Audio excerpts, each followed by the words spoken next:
एक सुंदर तालाब था जिसका नाम रंगबाज था। इस तालाब के किनारे एक बुद्धिमान तोता रहता था जिसका नाम बूझा था। वह तालाब में हर किसी की बातें सुनता रहता था। एक दिन बूझा ने तालाब के किनारे खड़े मोर को देखा। मोर अपनी बेहद सुंदर पंखों की चमक से सभी को बहुत प्रभावित कर रहा था। बूझा ने मोर से पूछा, मोर, भगवान ने तुम्हें इतनी सुंदरता क्यों दी है?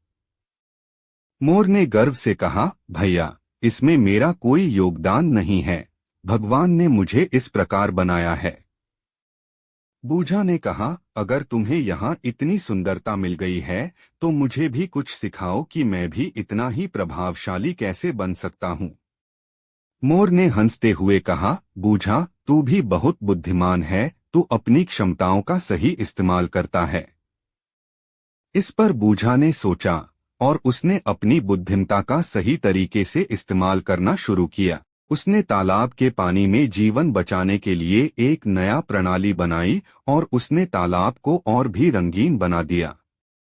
धीरे धीरे लोगों ने बूझा के कुशल प्रबंधन को देखा और उसकी बुद्धिमत्ता की सराहना की। उन्होंने समझा कि सुंदरता और प्रभावशाली होने के लिए अकेला रूप सकारात्मक रूप से काम नहीं करता, बल्कि बुद्धिमत्ता और योजना बहुत महत्वपूर्ण है। तालाब के रंगबाज ताजगी से भरा हुआ था और लोग बूझा की सराहना कर रहे थे। मोर ने भी देखा और कहा, बूझा, तूने यहाँ अद्वितीयता और सुंदरता भरा हुआ है, बिना अपनी आत्मा को हार के भावना किए। बूझा ने मोर को मुस्कुराते हुए जवाब दिया, अब मैंने समझा है कि सही दिशा और बुद्धिमत्ता ही सच्ची सुंदरता का स्रोत है। सबक।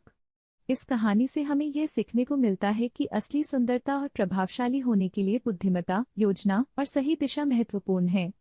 हमें अपनी विशेषज्ञता का सही रूप से इस्तेमाल करना चाहिए ताकि हम अपने लक्ष्यों की प्राप्ति में सक्षम हो सकें।